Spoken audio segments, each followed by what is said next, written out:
on my fucking computer, bro. Come on.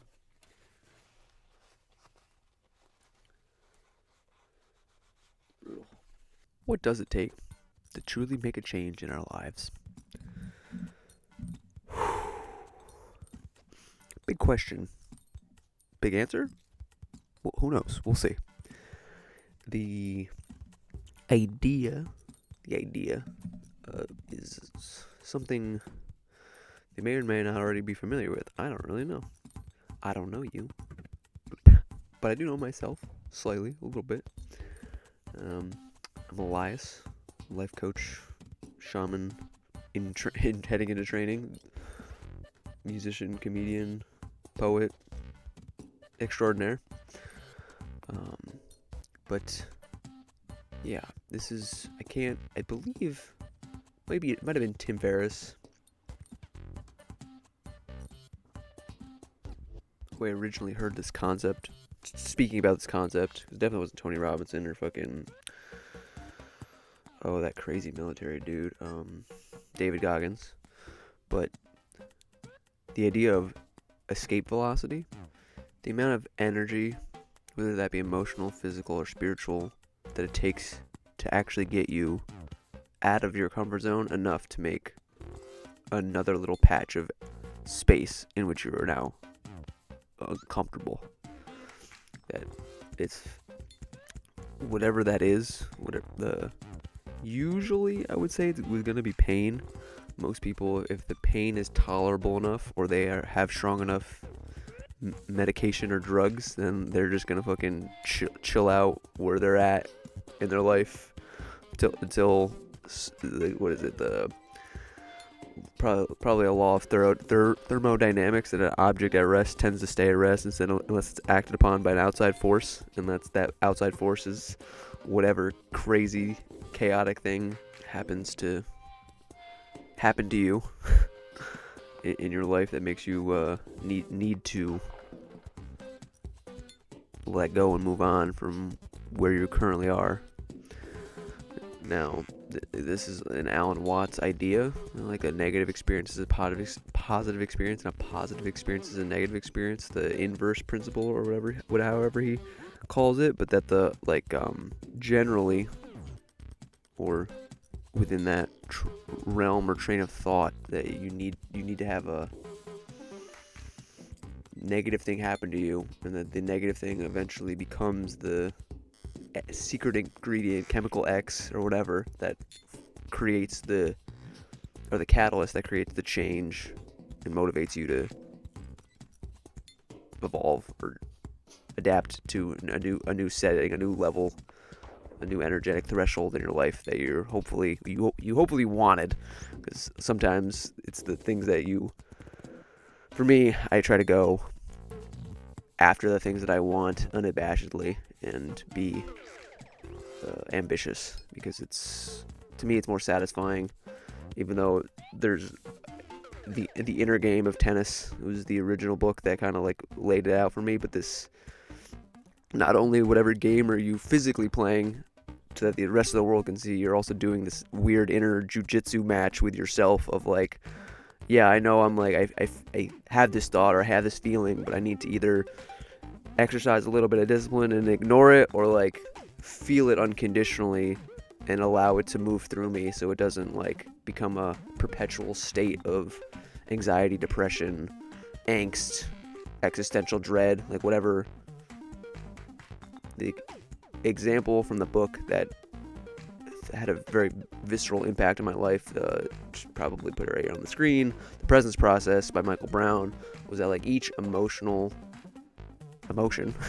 each emotion is like a fuel for your gas tank, your body, your spirit kind of uses it as a thing. So when you're doing the avoidance or the suppression or what's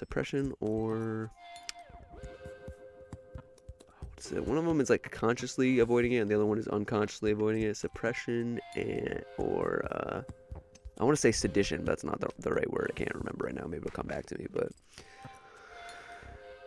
that becomes habit, or like the thing that it will keep happening and keep bubbling up out of you because you're not allowing it to just move or integrate, whichever one, because it's just the way that we are. Our bodies are fucking full of water, and the way that you crystallize the structure of the water based on the emotion that you're feeling, it changes your the amount of different hormones that are going on, neurotransmitters in your brain, and the physical side of things, and like spiritually, it's just like you came quote unquote you came here to grow. Like obviously, no one really knows except for the people who have come and gone from the earthly realm.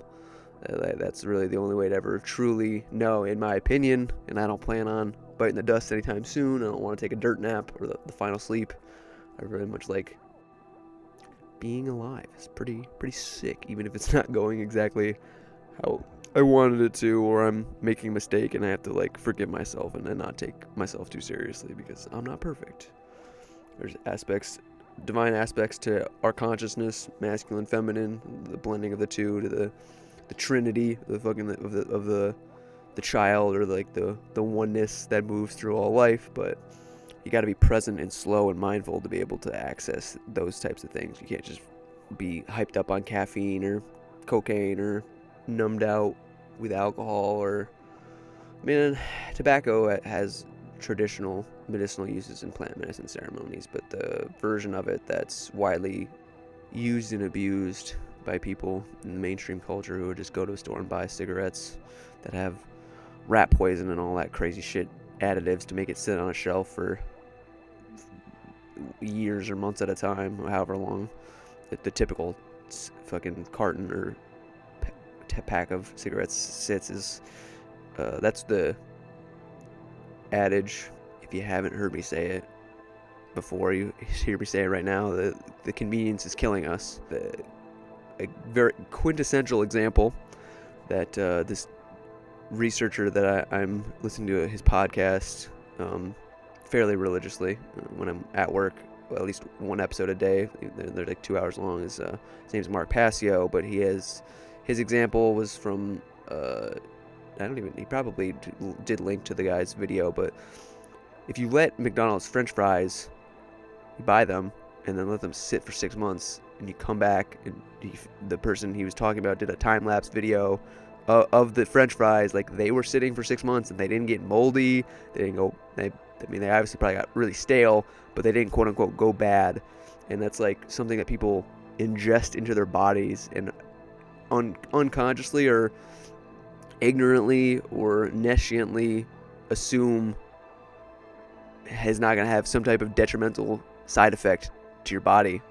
Not to mention all the pesticides and all the crap that goes on, and things that genetically modified foods and science says is good for us without ever having a fucking long-term measurement of our well-being.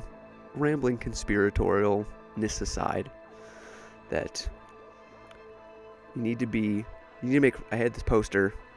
I don't have a picture of it, but it was this poster about how to be an artist / entrepreneur / ambitious human being. That you need to make friends with freedom and uncertainty. That you do ultimately have free will. There might be some type of plan that God laughs at every time that we make a plan, because if it isn't in alignment with its plan, then oh well, you just gotta ride the waves as they come. But the uncertainty, the chaos, by another name, is where the unexpected blessings, or even just the things that you're looking for, kind of come from, out of the ether, out of the unknown. Different words for the same notion. And that, like, this is a sort of, I don't even know. I feel like I've heard Joe Dispenza say this, because he's a pretty good thinker of the New Age movement, he's got some wisdom to him. He's a neuroscientist.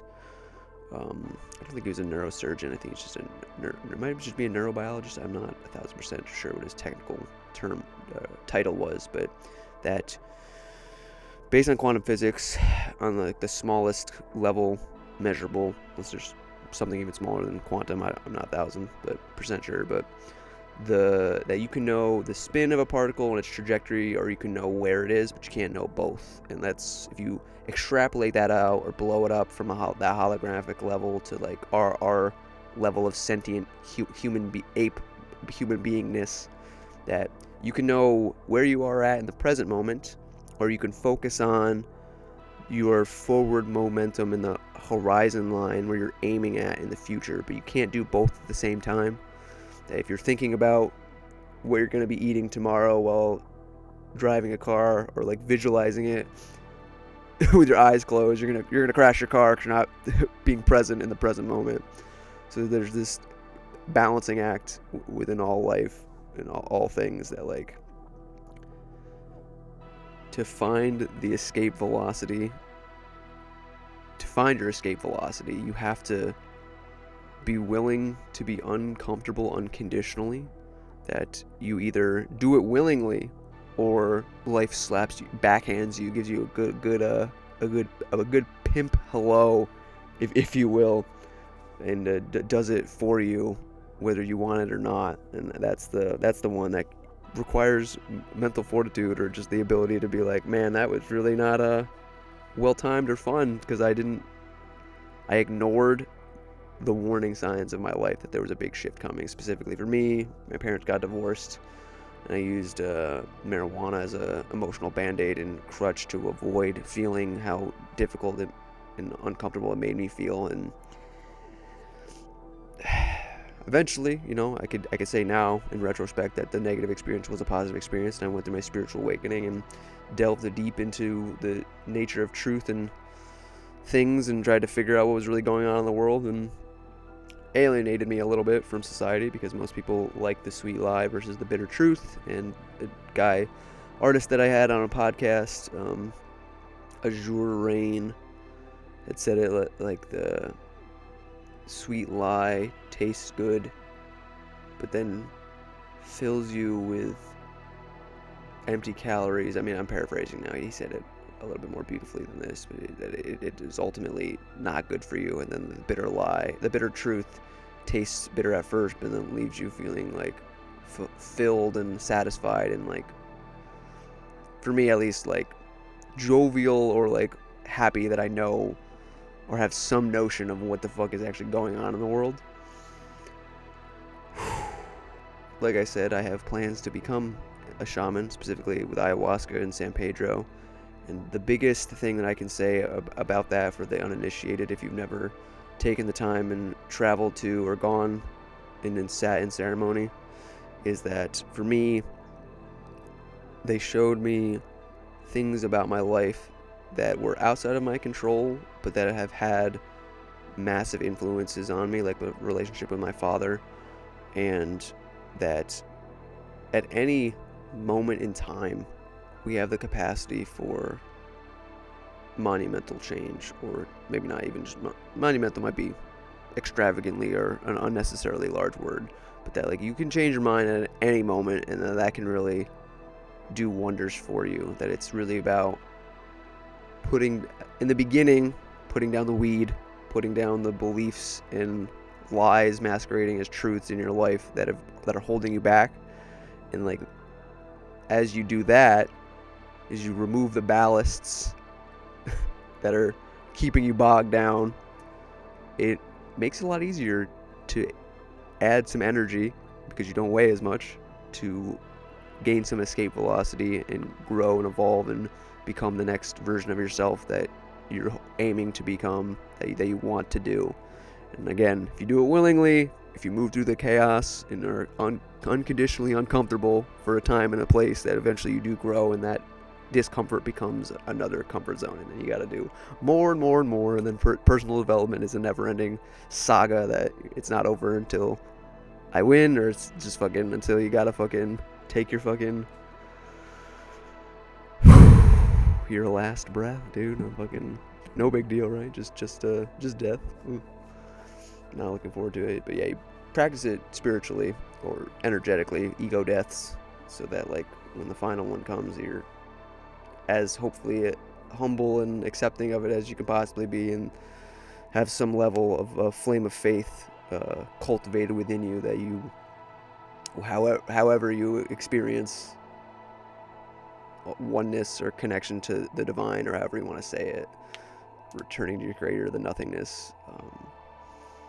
You can just accept that your life was well lived and that you're ready to move on or return to do a life review, because I like the Egyptian interpretation of an afterlife. And I'm not really so big on the Christian or Muslim or Judaic versions of an afterlife, because I feel like they're kind of trappings or webs to keep people confused and stuck in the world and needing to come back and continue to reincarnate as a person. Because if you get stuck in the cultural conditioning and cul-de-sacs before the gold mines, then you never really actually learn the shit that you need to learn to be able to spiritually, physically, and mentally, emotionally evolve. And it's all kind of just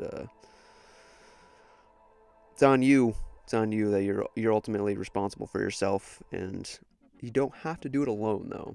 I will say that being one of the most profound or useful tools is your network, is the people around you, the communities, and the other human beings that you associate with. So with that in mind, if you allow me I'd like to plug this thing that I'm a part of, this men's academy that the guy Christian Bell is the founder, and it's really about that. It's depending on how you use it, if you're active within it, you can, for me, I've found some assistance in my journey, and they have content coaching calls, they got a philosophy coaching call, they're also working on building properties for actual physical places for chapters or the physical academy spaces to be built, where people are going to eventually come and learn valuable skills, martial arts, building, fixing things. These are men's academies. Sorry, ladies,